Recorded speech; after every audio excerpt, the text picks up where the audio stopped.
Breaking news, fugitive Roy McGrath has been located where the former Hogan chief of staff was found. We're staying on top of this story and we'll bring you updates as they happen. A quadruple shooting leaves 3 dead, sparking outrage and fear. We need some real help. Our team asked residents what they think the city needs to do to keep them safe. A Harvard mathematician's offer to help city schools improve math scores goes unanswered. It tells me that most of the educators don't actually care. We question why North Avenue didn't respond to his offer. A Baltimore man charged $1,800 for his water bill. I'm in total shock. We demand answers from DPW on his behalf. A man claims he was brutally attacked by a county police officer. What happened to me shouldn't have happened to a dog. What led up to the confrontation and how the department is responding. Live from WBFF in Baltimore, this is Fox 45 News at 10.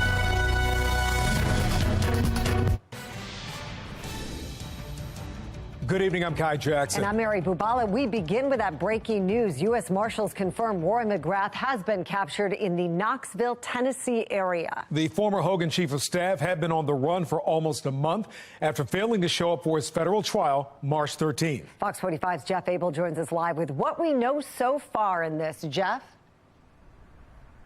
Our Alexa Ashwell is reporting tonight that about 6:30, the manhunt for Roy McGrath ended in gunfire in the state of Tennessee. McGrath, we're told, is injured but alive.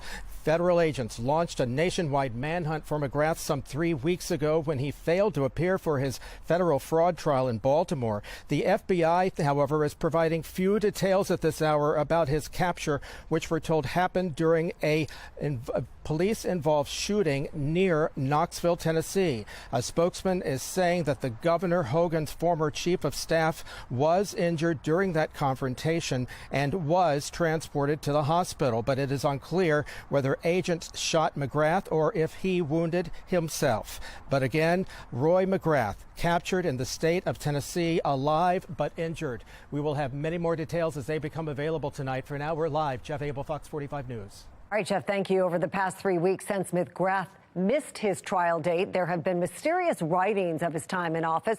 2 e-books were released on Amazon, the contents in support of McGrath. The author credited was Ryan Cooper, someone who Fox 45 News had tried to reach on multiple occasions but never could positively identify. When we asked McGrath's attorney if the fugitive could have been the author, he admitted he had no idea. Tonight, McGrath's attorney is not commenting on what is unfolding in Tennessee. Be the first to know about breaking news by signing up for News on the Go. Go to foxbaltimore.com and click on Mobile Alert Sign Up under the Station tab. You can also download the Fox 45 app for your smartphone. Search WBFF in your app store. And turning now to a city in crisis, a suspect still at large tonight as a family is ripped apart by a deadly quadruple shooting over the weekend in northeast Baltimore. 3 people were killed. And police are looking for this man, 48-year-old Marvell Worsley, who is believed to be one of the victim's neighbors. Now, police are asking that you share this picture in order to find him. It's on our website, foxbaltimore.com. We have team coverage tonight as this weekend's violence reignites pleas to address crime in Baltimore and across the state, in fact, with just a week remaining in this year's legislative session. Keith Daniels leads us off with an update on the quadruple shooting investigation and calls for accountability from City Hall. Keith? Well, Mary, victims' family members and neighbors tell us all of this started over a dispute about a parking space. Now, police are not confirming that, but they do say there was a dispute, another conflict that ends with gunfire. Nancy Rader has lived on Woodring Avenue for more than 40 years.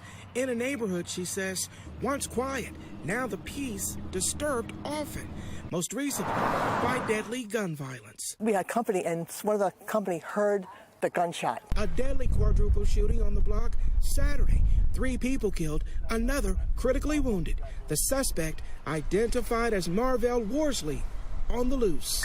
Tonight, Mayor Brandon Scott and Police Commissioner Michael Harrison at a vigil for the victims. Investigators say they were shot after a dispute between neighbors. Neighbors that knew one another, neighbors that knew Worsley and Worsley knew the neighbors. This incident should not have ended in gun violence. Gun violence that seemingly has a tight grip on the city. As of Monday morning, so far this year, 65 homicides and 133 non-fatal shootings. The mayor of the Vigil with this persistent message: gun violence in the city is down. We know that violence is down in the city. But residents like Rader, I don't believe it. I don't. Not so sure. Because I constantly hear police cars everywhere, all around the area, and I don't think it's down. I mean, I hear on TV all the time. Homicides, people are murdered. The number of shootings and homicides in Baltimore is lower than it was last year. But a closer look at the numbers shows the city is on par with years past. 36 people were killed in January 2022, the deadliest January ever. In January 2021, 27 people were killed, about the same as this year. In February, 17 people were killed, one more than in February 2022. Still, the mayor's message. Say crime is down. I mean, are we playing charades or what? Criticized by longtime Baltimore resident and community activist Kenji Scott. Because they know they failed, and they know they have to be reelected. And they know they cannot be reelected with these numbers. We know that violence is down in the city. We know that no one could have prevented someone from cowardly just coming out onto the porch and shooting their neighbors, right? We have to understand that it's the reality of the world, right? That this is one person's action. Well, again, this is the man that police are looking for, Marvell Worsley. They say if you see him, do not approach him. He's considered armed and dangerous. They say if you see him, simply call police. We're live tonight. Keith Daniels, Fox 45 News. All right, Keith, thank you. And the deadly gun violence continues. Baltimore police tell Fox 45 News they responded to a reported shooting at 7:30 this evening and found a 21-year-old shot on Ilma Street. Now, that's 2 blocks from where the shooting took place. He was rushed to the hospital where we're told he died. Baltimore police also confirming 3 young people were shot just after 5:30 tonight along Park Heights Avenue in northwest Baltimore. Police say the victims appeared to be teenagers who drove away from the scene in one of their cars. Detectives followed that car to the hospital where they found all 3 with gunshot wounds. Anybody with information is asked to call Baltimore police. Well, plans to address crime at the state level gaining little traction in Annapolis as only 1 week remains in this year's legislative session. 3 bills are on the table aiming to increase fines and jail time for gun crimes, make theft of any handgun a felony, and increase maximum jail time for those 21 and older convicted of illegal gun possession. None have made it through committee. But other areas like education have been addressed. Fox 45's Mackenzie Frost examines why those bills are making it through while crime plans stall. Some plans have seen progress, like the scholarship program offered to low-income families. But when it comes to crime-fighting strategies, some bills are getting caught up in the partisan divide. When Boys Collegiate was at risk of losing its charter in Baltimore, Fox 45 News demanded answers from city leaders. And when it came for a decision, the school was allowed to keep its doors open and students in the classroom. In Annapolis, students making their case to lawmakers to keep the Boost program intact. I want to tell everybody needs an opportunity. Man would never. I'm so blessed and glad that I have a Boost scholarship. After weeks of our questioning of leadership about the governor's proposed cut, are you open to codifying Boost? I think we'll see. It's going to be up to the Budget Committee and the Senate overall. So at this point, from your perspective, the legislation that was heard earlier today is essentially dead. Well, it's going to go to subcommittee. Are you confident that the Boost funding language will stay? I feel confident it's very important to the Senate. A deal was made, keeping the scholarships available to students and many participants coming from Baltimore City, where there's another crisis, stealing lives almost every day. Neighbors demanding action from their elected representatives. Do your jobs. Honestly, do your jobs. It's nothing stopping you from being the next person killed in Baltimore City. Hold these people accountable for their crimes and their violence. Those repeat offenders have been the focus of the Violent Firearms Offender Act, a bill backed by former Governor Larry Hogan for years and this year introduced again by Republicans, looking to crack down on repeat gun offenders by implementing tougher penalties. The plan failing to gain traction in either chamber once again.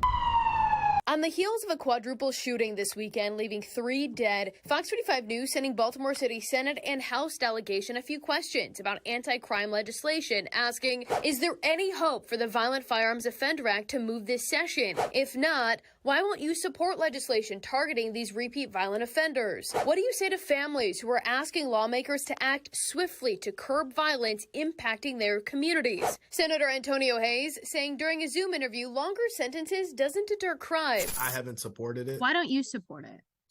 Because I believe that, investing in education is a more longer term strategy. I am prayerfully hopeful that our new state's attorney will bring the expertise to the courtroom to prosecute a lot of these cases. And the rest of the delegation not answering our questions. Lawmakers often say public safety is their top priority. Even the governor makes it a point to talk about the importance of safe communities. With one full week left in session, Governor Moore touting climate change efforts on Monday. And when asked last week about his efforts to get lawmakers to crack down on crime, the governor hesitant to push harder. But tackling illegal guns and repeat offenders, there are bills in the legislature to do that, but we haven't seen you come out and say, we need to get this done. Yeah, well, you have seen us working with the legislature, and at the same time, I want to see bills make it to my desk that are going to focus on keeping our communities safe. New City State's Attorney Ivan Bates has been pleading for lawmakers to pass his bill to level the playing field for misdemeanor gun offenses, raising the maximum penalty from 3 years to 5 for offenders 21 and older. Despite relentlessly demanding answers from lawmakers about the future of the bill, the plan has faced hurdles, questions, and is now stalled. Hayes remains optimistic, though he says he's not sure when the plan will pass. I've seen strain of things happen as an incoming state's attorney that we need to give him all of the tools in the toolbox that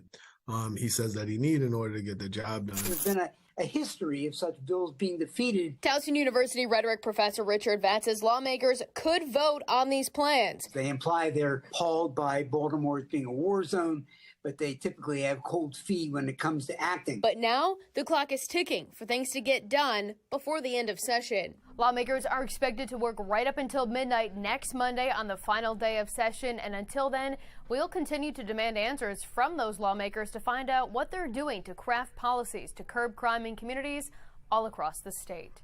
In the newsroom, Mackenzie Frost, Fox 45 News. The mother of 16-year-old Isaiah Carter knows the crime crisis too well after her son was gunned down steps from Patterson High School less than a month ago. A suspect is in custody, but she says more needs to be done to reform city schools. Here in Baltimore, they don't do anything. Children get murdered during school hours. Children leave school during school hours. Not necessarily hardcore jail time, but something that was in place to let these criminals know, whether you're 15, 16, 21, 23, they're going to be like, you're going to get this charge, but you're also going to have consequences that follow you. Fox 45 News is making your voice heard. Scan the QR code on your screen right there. It'll take you to our website where we put together a list of email addresses and phone numbers for your state senators and delegates, including the House Speaker and Senate President. And that brings us to our question of the day. Will a lack of action on crime in Annapolis change the way you vote next year? So far, 95% of people who voted say yes. You can make your voice heard by going to foxbaltimore.com/vote.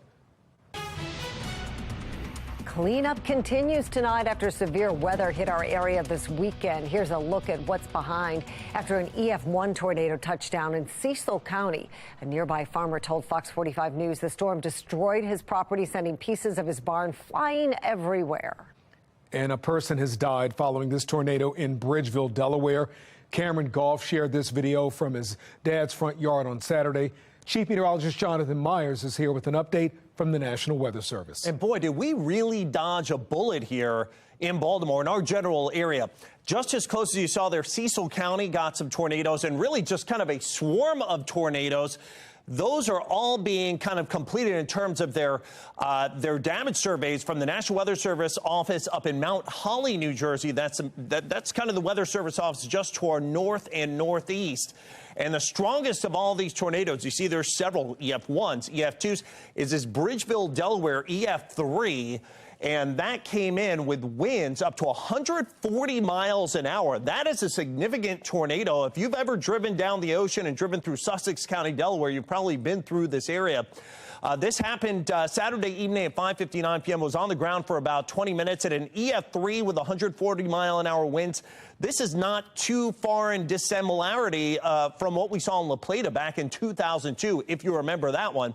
It's at a 14.3-mile track, 700 yards wide. That's 7 football fields, and this is the strongest that we've seen in Delaware since 1961 when one hit Newcastle. That was the strongest one on record. Also, of course, there was that EF1 that occurred, that video coming out of Cecil County here in Maryland. That was one of the weaker. And for tomorrow, beautiful day coming up. No rain, no clouds, but we could have some storms on the way in time for the O's game coming up on Thursday. That forecast in a couple of minutes. Still ahead on Fox 45 News at 10 o'clock tonight. As Baltimore City schools' math scores plummet, a Harvard-trained mathematician is stepping forward to help. But North Avenue didn't respond. Project Baltimore investigates. Surveillance footage from an alleged police assault at a Baltimore County Walmart parking lot. Why the key moment of that altercation isn't captured on camera. And a frustrated Baltimore resident racks up thousands of dollars on his water bill. His disagreement with DPW over what's causing this increase.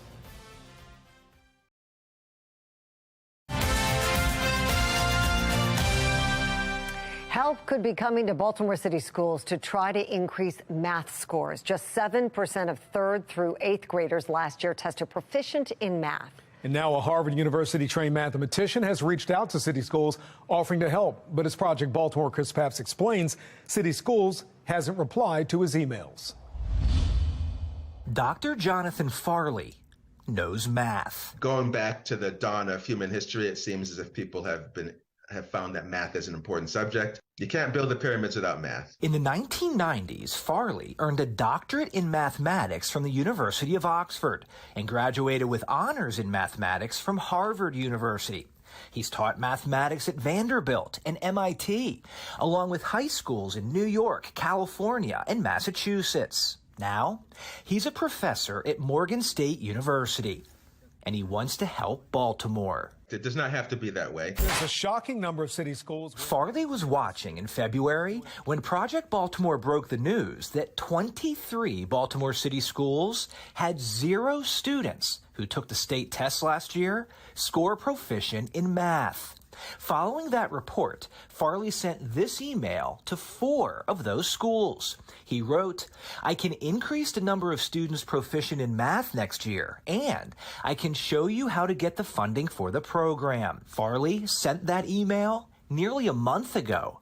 He hasn't heard back. What does it tell you that you, a Harvard-educated mathematician, have reached out to some of these schools in Baltimore and you haven't heard back? It's par for the course, but it tells me that most of the educators don't actually care.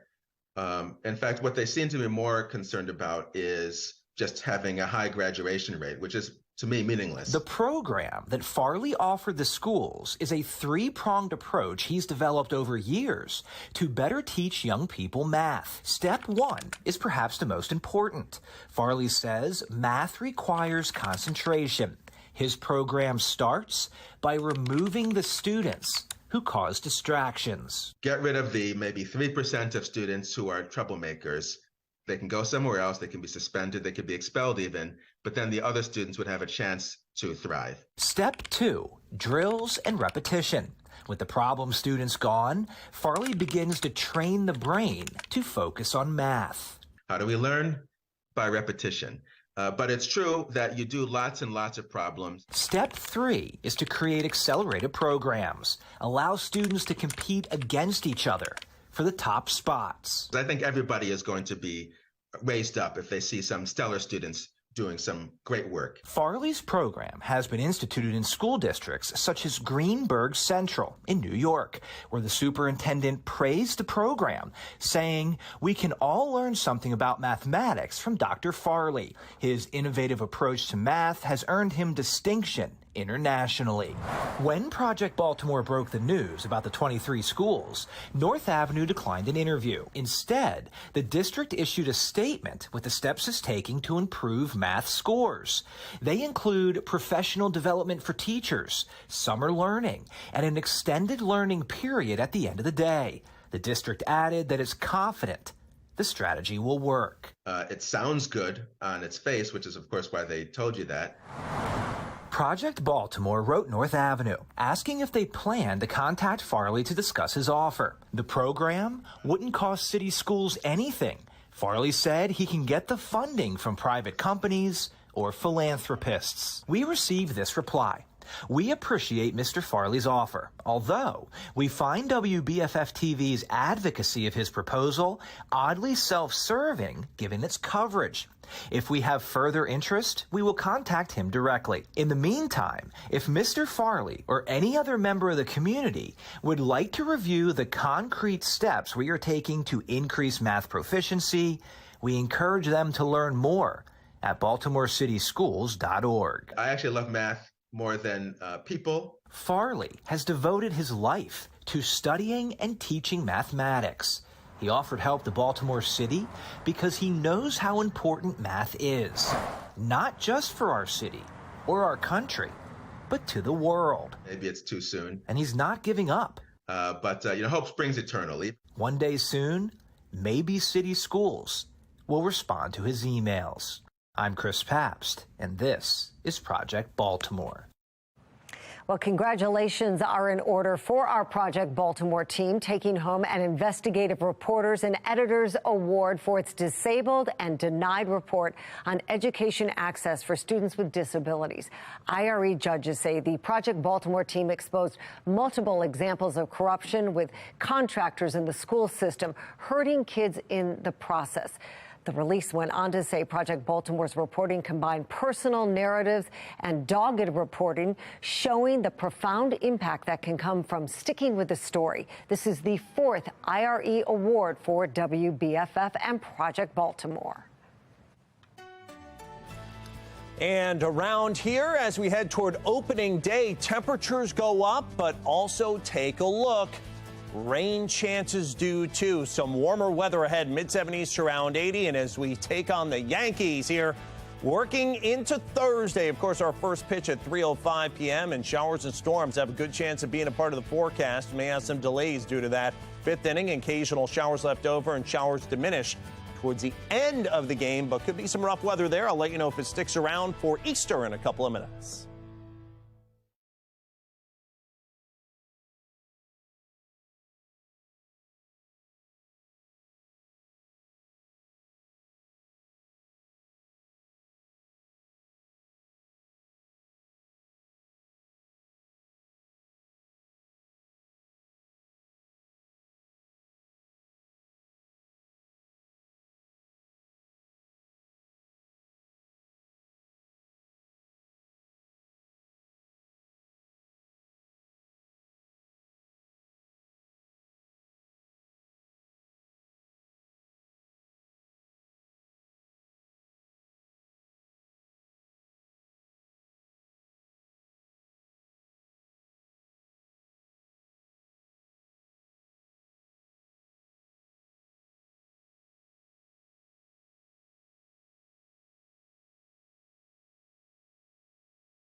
A mixed finish to the day on Wall Street. The Dow and S&P 500 ended in the positive area, but the Nasdaq saw a slight dip. In Washington, more urgency in conversations surrounding the debt ceiling. Republicans want compromise. Moderate Democrats say they have a plan to avoid debt, but some members of their own party aren't sure. The Biden administration says the party should focus on just pushing for a debt ceiling increase.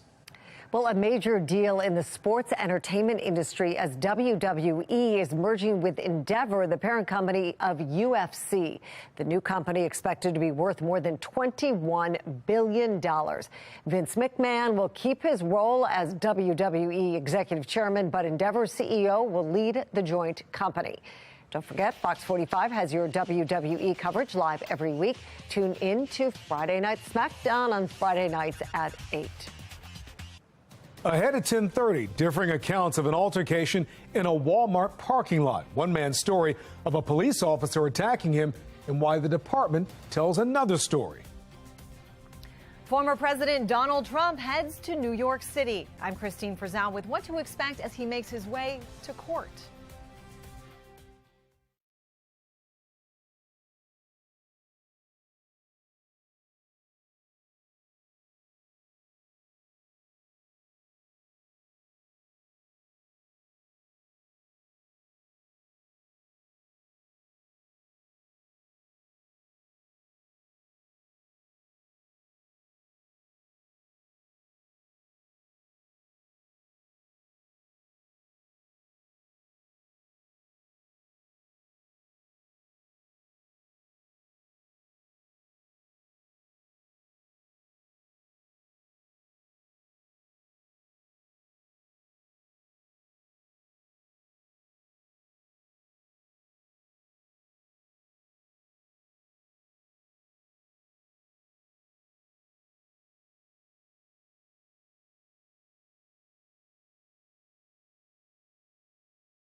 An update now to the breaking news at the top of our newscast tonight. The manhunt for Roy McGrath is over. We have just learned through his attorney that Roy McGrath is dead.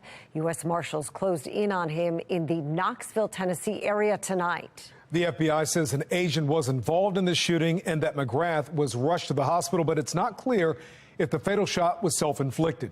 Fox 45 News will have a live update in 30 minutes.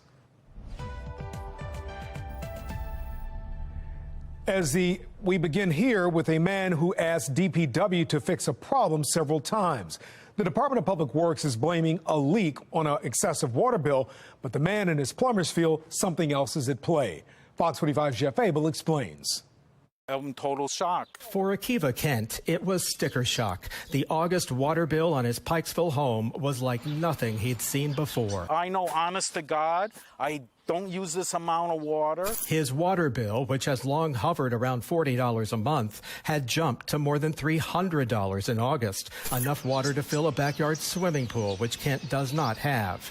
But he does have water bills he cannot control. In the past 6 months, the city has now billed him for almost $1,800 in water usage, and complaints to the city, he says, got him nowhere. Oh, you have a water leak. Unless you fix it, it's your fault. Go pay the bill. So Kent hired not one, but 2 plumbing companies who inspected every water source in the house, from the kitchen, the toilets, the water heater, and both companies arrived at the same conclusion. There are no leaks. The inspection report from one company noted there must be a malfunction with the city's water meter. In fact, when the water line was shut down, the water meter, Kent says, was still running. Because they shut off the water, right? And you shut off the water, that means there's no water moving through the line, right? That means the meter should be stopped. They did that, and they see that there's a problem with the meter. The city paid more than $100 million 7 years ago to replace its old mechanical water meters with so-called smart meters, electronic ones, which have been blamed for many problems. Today, the county started installing new water meters to replace more than 100,000 defective ones. Not long after smart meters were installed in DeKalb County, Georgia, county leaders were replacing them after defects had caused water bills to soar. It has hundreds of bills in dispute. In nearby Atlanta, an audit determined that 6% of its water meters had defects. So I just don't know. I just don't know what else to do. And now in Baltimore, Akiva Kent is armed with a stack of evidence, soaring water bills, and no one to listen. They just told me go fix a leak. So I said, I don't have any leaks. Here's the plumbing reports. How are you going to make me fix a leak that I don't have any of? It's not my use. Jeff Abel, Fox 45 News. The latest in a series of issues involving DPW. A group of residents have 2 lawsuits out against the department, arguing that scaling back to bi-weekly recycling pickup is a violation of city code. What they're asking in the writ is that the court order Baltimore City to pick up the recycling once a week, as it's required to do by law in the city code, which the city council created. So I think the likelihood of success in that litigation is that the residents should prevail. And according to the Maryland Department of the Environment, Baltimore City violated federal law by not warning the public within 24 hours of September's E. coli outbreak in the water supply. Officer Sell treated Mr. Holness like he was a second-class citizen. Caught on camera, a man says he was the victim of a brutal attack at the hands of a Baltimore County police officer working as a security guard at Walmart. Fox 45's Rebecca Pryor has security footage and the response from county police. Well, the incident occurred in April of 2020, but a civil rights lawsuit was just filed last month. The man's lawyer calling the incident brutal and an unlawful attack, one that deserves to be brought to light, not swept under the rug. There is no excuse for this type of unlawful police conduct. Surveillance video from the Arbutus Walmart along Washington Boulevard capturing the moment a Baltimore County police officer takes down Andre Holness. What happened to me shouldn't have happened to a dog. At the time of the incident, Officer Christopher Sell was working as a Walmart security guard while wearing his police uniform. Holness, a wholesale car dealer, claims he was attempting to cash a money order to purchase a car on behalf of one of his clients who was waiting outside. He just sold me a car. Okay. So he has money. But Holness forgot his ID, preventing him from obtaining the funds, which led to an argument between Holness and a Walmart employee. Officer Sell intervened and asked Mr. Holness to leave the store, and Mr. Holness walked right out. The surveillance video shows Officer Sell following Holness to his car. The pair appear to have an exchange of words before Officer Sell tackles Holness to the ground. Instead of following the appropriate principles of policing, such as using tactics to de-escalate the situation, Officer Sell jumped on this young man's back, and completely took him out. It's this brief exchange that's now up for debate. Holness says Officer Sell put a hand in his face, then Holness turns away. But according to police, this is the moment Holness slapped Officer Sell's hands. Sell's supervisor explaining the reason the assault isn't captured on camera is because the surveillance video, quote, has a delay between each frame. The supervisor further finding the incident had been properly addressed. Following the incident, Holness was arrested on charges of second-degree assault on a law enforcement officer, trespassing, and resisting arrest. All charges the Baltimore County State's Attorney's Office later dropped due to insufficient evidence. In the lawsuit filed against Baltimore County, Walmart, and Walmart's security staffing agency, Holness claims Officer Sell, quote, slammed him to the pavement without legal justification or probable cause, sprayed him with mace, and wrestled him into submission. As a result, his attorney claiming, not only was he physically injured from this completely unreasonable act of police violence, he has never mentally, and he has also been mentally and emotionally damaged. FOX45 asked Baltimore County Police if an internal investigation into the arrest was done and if the officer is still on active duty, but those questions going unanswered. This is the type of police misconduct that often gets swept under the rug and never sees the light of day. But we're here to make it clear that injustice anywhere is always a threat to justice everywhere. Both the county state's attorney's office and the police department say they will not be commenting on this pending litigation. However, the police department did confirm that Officer Sell is still employed by the county. In Baltimore, Rebecca Pryor, Fox 45 News. A Baltimore County police officer pleads guilty to accepting bribes for firearm training certifications. William Johnson admitted to accepting close to $17,000 to falsely certify that applicants for Maryland handgun qualifying licenses and wear and carry permits had completed training. According to the plea in federal court, Johnson took kickbacks and bribes from May 2019 through September of 2021. Johnson faces a maximum of 20 years in federal prison. He will also have to pay back those bribes. Sentencing will be July 13th. Guinness's parent company is downsizing its operation in Maryland, shutting down its plant in Baltimore County and opening a new space in Chicago. A spokesperson says 97 jobs will be impacted, but the Guinness Open Gate Brewery tap room will stay open, and Guinness says it will continue a small brewing operation testing experimental beers to be served in the tap room. Major investment is on its way to Morgan State University. The U.S. Department of Transportation is giving the school more than $20 million to investigate the way public transportation is changing across the country. Morgan State is the first HBCU and the first school in Maryland to run a partnership with the Department of Transportation. Former President Donald